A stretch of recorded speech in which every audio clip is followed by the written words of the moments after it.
Love, the beauty of it, the joy of it, and yes, even the pain of it, is the most incredible gift to give and to receive as a human being. And we deserve to experience love fully, equally, without shame and without compromise. I love nicknames. It makes me feel loved. It makes me feel less alone in this world. When we're growing up, there are all sorts of people telling us what to do when really what we need is space to work out who to be. Regardless, for me, I feel a personal obligation and a social responsibility. As a girl, you're supposed to love Sleeping Beauty. I mean, who wants to love Sleeping Beauty when you can be Aladdin? I don't know why people are so reluctant to say they're feminists. Could it be any more obvious that we still live in a patriarchal world when feminism is a bad word? Movies don't necessarily change culture. I don't know if we know for sure if movies change culture, but we know for sure that they reflect culture. You have ideas planted in your head, thoughts you never had before, that tell you how you have to act, how you have to dress, and who you have to be. I have been trying to push back, to be authentic, to follow my heart, but it can be hard. I don't want to become unhealthily attached to what I do. I'm grateful for what I do, but I also want to be able to be okay when I'm not doing it. I always take the time to eat well and eat locally because it's common sense. I love sport. I grew up playing sports. That's all I did, and it is so invigorating now that I'm supposedly adult to learn something completely new, from the bottom up. If you're a girl and you don't fit the very specific vision of what a girl should be, which is always from a man's perspective, then you're a little bit at a loss. It's weird because here I am, an actress, representing, at least in some sense, an industry that places crushing standards on all of us. Not just young people, but everyone. Standards of beauty, of a good life, of success. Standards that, I hate to admit, have affected me. I think there's a tremendous amount of guilt that goes on between mothers and daughters, no matter how good or bad their relationships are.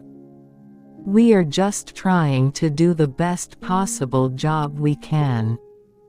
We're not perfect.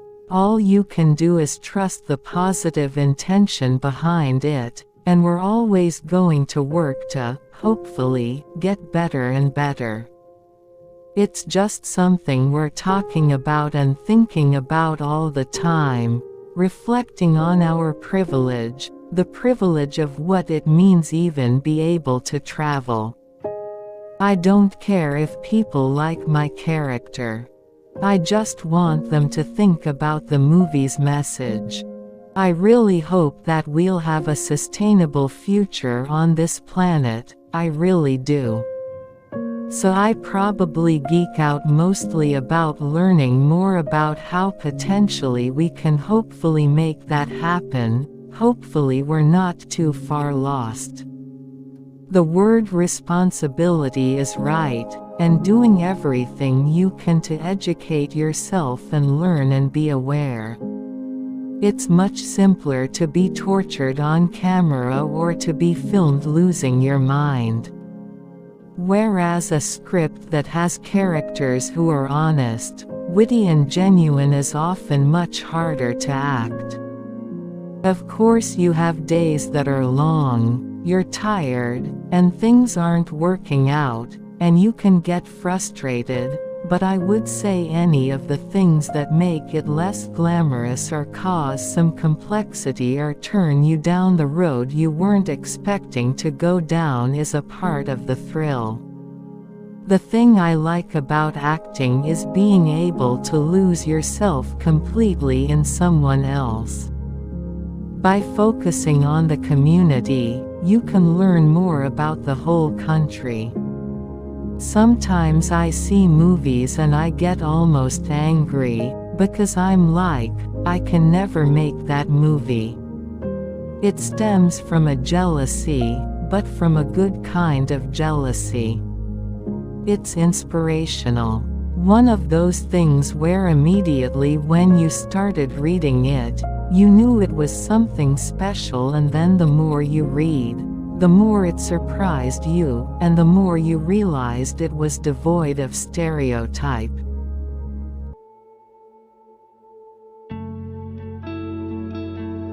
Elliot Page, formerly Ellen Page, Page was born on February 21, 1987, in Halifax, Nova Scotia, to Martha Philpotts, a teacher, and Dennis Page, a graphic designer. He was assigned female at birth and used his birth name of Ellen prior to transitioning. Page attended the Halifax Grammar School until grade 10, and spent some time at Queen Elizabeth High School. After graduating from the Shambhala School in 2005, Page spent 2 years in Toronto, studying in the Interact program at Vaughan Road Academy, along with close friend and fellow Canadian actor Mark Rendell. Page is a Canadian actor. He has received various accolades, including an Academy Award nomination, 2 BAFTA Awards and Primetime Emmy Award nominations, and a Satellite Award. Page publicly came out as transgender in December 2020.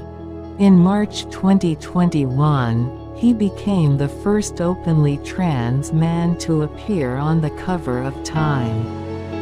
Page came to recognition for his role in the television franchise Pit Pony 1997–2000, for which he was nominated for a Young Artist Award, and for his recurring roles in Trailer Park Boys 2002 and Regenesis 2004.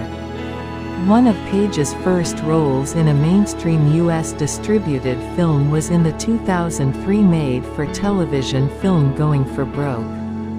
Page had his breakthrough starring in the film Hard Candy 2005, for which he won an Austin Film Critics Association Award and received an Empire Award nomination.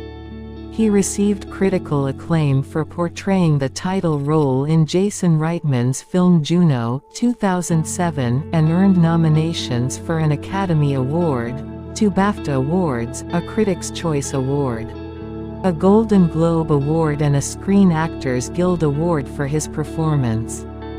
At age 20, it made him the 4th youngest nominee for the Academy Award Best Actress at the time. Page has earned additional accolades and praise for roles in The Tracy Fragments 2007, Whip It 2009, Super 2010, Inception 2010, and Tallulah 2016. He has also portrayed Kitty Pryde in the X-Men films The Last Stand 2006 and Days of Future Past 2014. Produced the film Freeheld 2015, in which he also starred, and made his directorial debut with the documentary There's Something in the Water 2019. He provided voice acting and motion capture acting for the main character in the video game Beyond Two Souls 2013, for which he received a BAFTA Games Award nomination. His later television credits include hosting the documentary series Gaycation 2016–2017, for which he was nominated for 2 Primetime Emmy Awards, and portraying Victor Hargreaves in the Netflix series The Umbrella Academy 2019 present.